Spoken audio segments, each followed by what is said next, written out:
Guys, let's get started right into this new video that I'm producing for you guys, and this is exactly on the very, very peachy eve of Joe Biden's VP pick. We have to examine the role of the vice presidency and ascertain as to who will be the vice president before Joe Biden announces him. So as you can see, these vice presidents, we're starting off with John Adams, Vice President 2, George Washington, Thomas Jefferson, Aaron Burr, George Clinton, Eldridge Gary, and we just keep going on, and we see these are all white, straight Christian men, as they should be, I guess. And we're keeping going down, and we're going down, and we're going down, and we're going to the modern times, okay? Now, what is important about the role of the vice presidency is that since Roosevelt died, we had Harry Truman assume the office, okay? And since Lyndon Johnson had to succeed John F. Kennedy because he died, he ascertained the presidency for over half a decade, basically. So this is exactly the reason as to why we need to keep an eye out on who's going to be the vice president. Because when we have a person who's as young as John F. Kennedy die in the office, you know, any president could get killed, including the president we have now. You have Gerald Ford, who succeeded to the presidency as well. And George H.W. Bush actually was the president for like a week or two because of Ronald Reagan getting shot and being incapacitated for a while, which is all the more important. Again, Dick Cheney assumed a lot more presidential powers when 9/11 happened because they wouldn't know if George W. Bush would die, so they gave him more power. And this is exactly why we need to look over who we're giving the vice presidency to. It's a famous quote, and it says, the vice president, I think it was Herbert Humphrey that said, the vice presidency isn't worth a warm bucket of piss. Now, he said that because he got nothing out of it. But here, you have the chance to succeed your president. Joe Biden had that in mind. And Joe Biden was going to run in 2016, but his son died, of course, so that's probably why he didn't run. But clearly, you know, when you do run, you're trying to run after your president or hope that they die cynically and then take power, which maybe Mike Pence is doing. But the point is that we have all these vice presidents, the vast majority of them white, and then we have a lot of options of who's going to be the VP, and that's exactly what we're talking about here. And Joe Biden already promised he's going to pick a woman, and most likely a woman of color. Now, why don't I have Karen Bass pulled up? And it's because this ugly woman is not supposed to be the VP according to Dana Bash, who's like Dana Perino but not as attractive, obviously.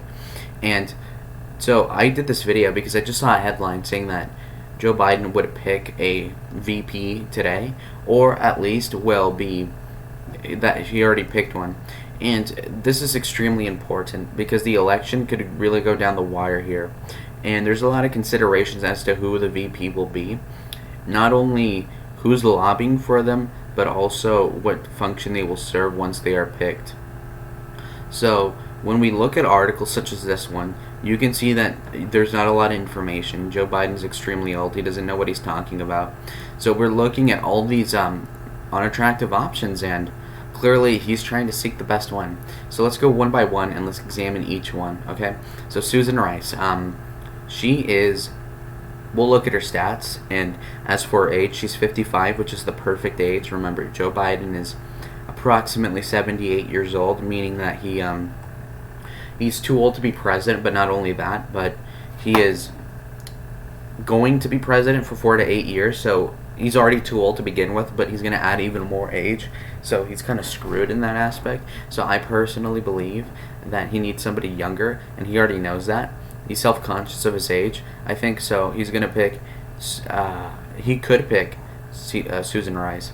And he does want specifically a woman that's younger than him, and that's not as ugly, I suppose, and a colored one, right?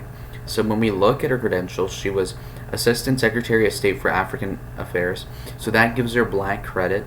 And then you look at her role as ambassador to the UN, which was a cabinet level position, I believe. At least Nikki Haley got that, so that's a pretty good role. And then when we look at 24th National Security Advisor as well for Obama, which is like the same role that John Bolton filled. So I don't know how good that name is, but still, she's pretty qualified. You look at her education, Stanford and Oxford, so pretty good stuff. Clearly, she wasn't too rich, and she does have a good lineage in terms of being a victim, which is perfect. Now, what is bad about her is that she served as a foreign policy aide to Michael Dukakis. Clearly, that didn't work. And then when we look at the McKinsey company, we were already looking at what Pete Buttigieg was suffering under during his primary race, where he was helping this big corporation, downsize and fire people and stuff like that, and fix like bread prices. And clearly, she worked with them in the '90s, so that's not a good thing. And then you look at she was managing a global management consulting firm, and worked in Toronto. So she's not America first, and that's going to be a bad look for the Rust Belt. I can tell you that much. And she did work for the Clinton organization or administration. So when people say, I don't want another dynasty, I don't want a Bush, I don't want a Clinton, this woman's clearly of the ilk of the Clintons, just that she's a lot darker than the Clintons, let's say. So yes, she did work for Bill, and she did work for Obama, and for whatever reason Obama's not speaking in the DNC events. I'm assuming he's not too popular or something. So obviously this is not the best, but this is an adequate choice at the same time. Clearly you can notice that she has known both Barack Hussein and Biden for over a decade, which is important to know. But here's a big taint in her record. Now, she was National Security Advisor basically during the time of Hillary Clinton, which is a bad look. And then when we look at the results of what she got done, not much did happen. But most importantly, you can see that during Benghazi, she did not fix anything, and that she basically somewhat took the fall for Hillary Clinton, when in fact it was Clinton's fault too, for the murder of 4 American soldiers, including I think an ambassador. So that's not good at all, and it's kind of pathetic. And clearly she's not America first. She doesn't have the foreign policy chops, perhaps, if the Republicans hit her enough on national security. So that's important. Remember, she lost the Crimea to Putin, and obviously things aren't too well. And when you look at the Obamagate thing, where they were spying on the Trump campaign, she obviously was involved as well, so that's something too. So that doesn't help. She's married to a Canadian, which is not a good look as well. So again, not great at all. I would rate her in terms of vice presidential material 5.5. What does she bring? I mean, in terms of a state, she is from the state of, okay, it doesn't even say where she's from. What the hell? Washington, D.C. born. Oh my god. Okay, that's a terrible look to be born in Washington, D.C. Okay, so she's not adding any geographical advantage. She is black, but so are other people on the list, so she's kind of irrelevant at this point. So I think she's average. Okay, Gretchen Whitmer. We call her Botox Whitmer. So man-face Whitmer, whatever you want to call her. So we have Gretchen Esther Whitmer. She's 48, which is a good age. She was a member of the Michigan House of Representatives for 4 years or 5 years, which is good. Member of the Michigan Senate for 9 years, that's good. Minority Leader of the Senate, that's a great credential. Ingham County Prosecutor, that's not a good look, but I doubt she did anything. She was only there for like 5 months. And then you look at Governor of Michigan, that's a good credential, but again, she's not reached her full potential yet. I mean, she could run again and win maybe, so clearly she does have another like half decade to think of things over as to what to do in her future. And when we look at what she's coming from, remember, they're going to go through her entire history to see whether or not she's of timber, okay? So we're looking at her father, who was State Department of Commerce under Governor William Wilkin, and the CEO of Blue Cross Blue Shield. So that's a huge thing. So they could hit her on healthcare very easily if her father was the CEO of the main provider in Michigan for 18 years. I don't know if that would work against her or for her, but clearly the Medicare for all people are not going to support somebody whose dad was literally a part of a private insurance company.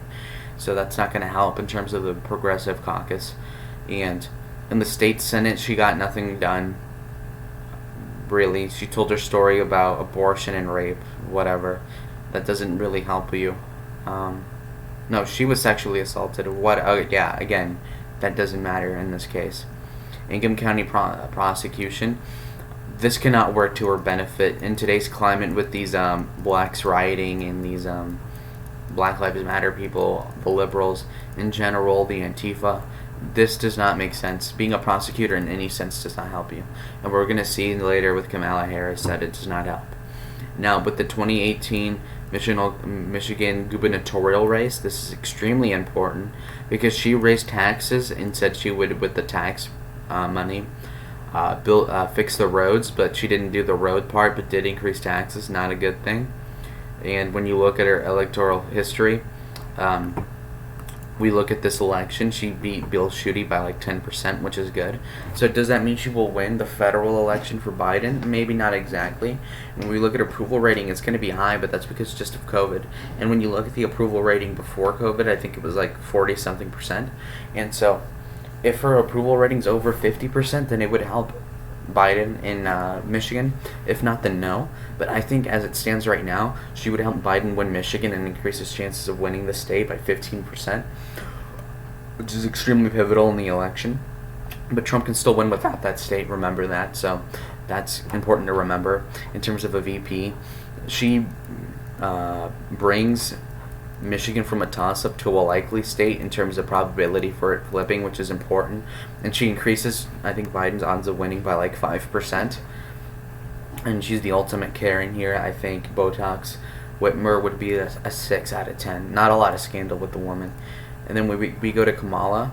And Kamala is the most important, she is the most important person in this race, or was for the most part, because she was running into the primary and did go against Biden in the beginning, but everybody seems to have forgotten it. Now, her credentials include being the second black woman in the Senate and the first South Asian woman to serve in the Senate, which I really don't care about, but the liberals do. So her name is Kamala Devi Harris, so Debbie's like Indian, I suppose. And then when you look at where she's from, is Oakland, California. California is completely irrelevant as a state in this election, so I think that's completely just does not serve any purpose at all.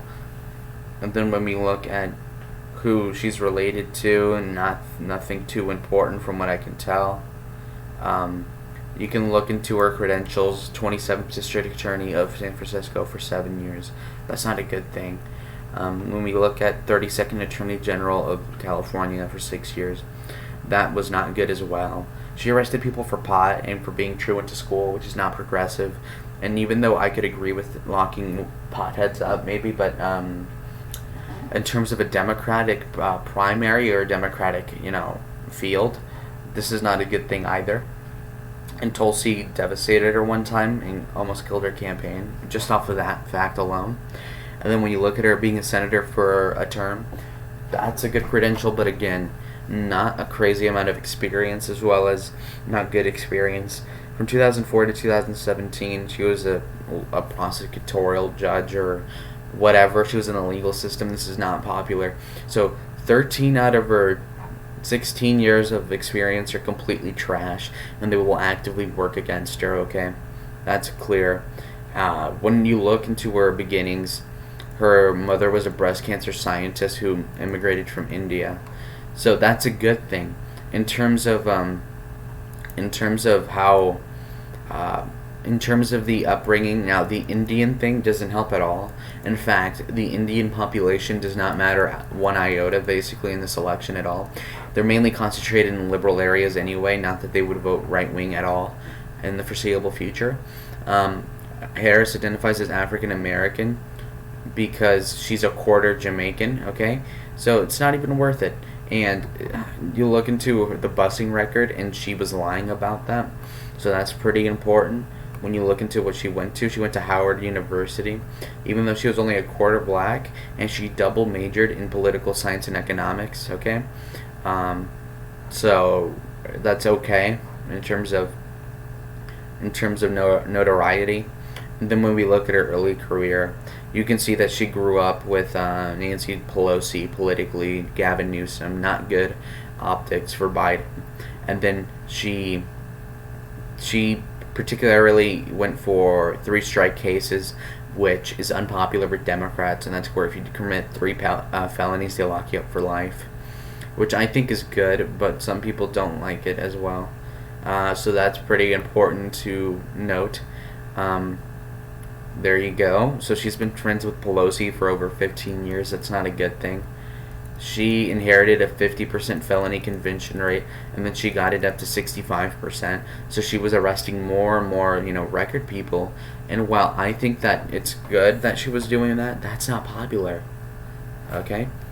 Now, in terms of the queers, it seems like she was defending the queers against murders against them, and I suppose that's a noble thing for the Democratic primary. So that's a good thing.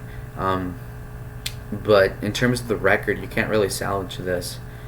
And even though she never went for the death penalty, that's just a given. She's given no credit for that. And why would she anyway? So that's that. And yeah, she supported gay rights before it was cool, perhaps, and that's about it. Not very important. You go all the way down to where she became a senator, and clearly she did not have the chops to be picked as a nominee for Attorney General by Obama. So either she had a scandal that Obama didn't want to deal with, or Obama didn't think she was good enough. Now, if the Trump campaign digs this up, this will be good. This will be gold, actually, to say, Biden, how come Kamala was considered, but he didn't pick Kamala as AG, yet you want to pick her for vice president? What makes you think she's qualified? Obviously, in a more braggadocious way or whatever, but yeah, I think that could be a good sting, actually. And yeah, she ran uncontested in 2017, completely irrelevant record in the Senate. All she did was burn Brett Kavanaugh, and that did nothing because he still got appointed anyway. So useless. So when we talk about experience, her experience is mostly bad. She's qualified again, but all the experience and the dirt they can bring up is pretty bad. Also, her record is worse than Susan Rice's, and she was the one that bungled up Benghazi. So obviously that's not a good thing. Anyways, guys, I think she is probably look at her age, perfect age, 55. Ethnicity-wise, half Indian is completely useless. You look at the quarter black. That quarter black is useful, but she's Jamaican, not African American. And she's a quarter white. So if you take the Indian away and replace it with white, she's just a white woman, basically. And she should be a nobody. But because she's black, she's, oh my god, I'm relevant. It's like, no, most of the browning is from the Indian. So that's that. Her mother looks like that. Ew. Yeah, so I would rate her out of 10 in terms of how good she will be.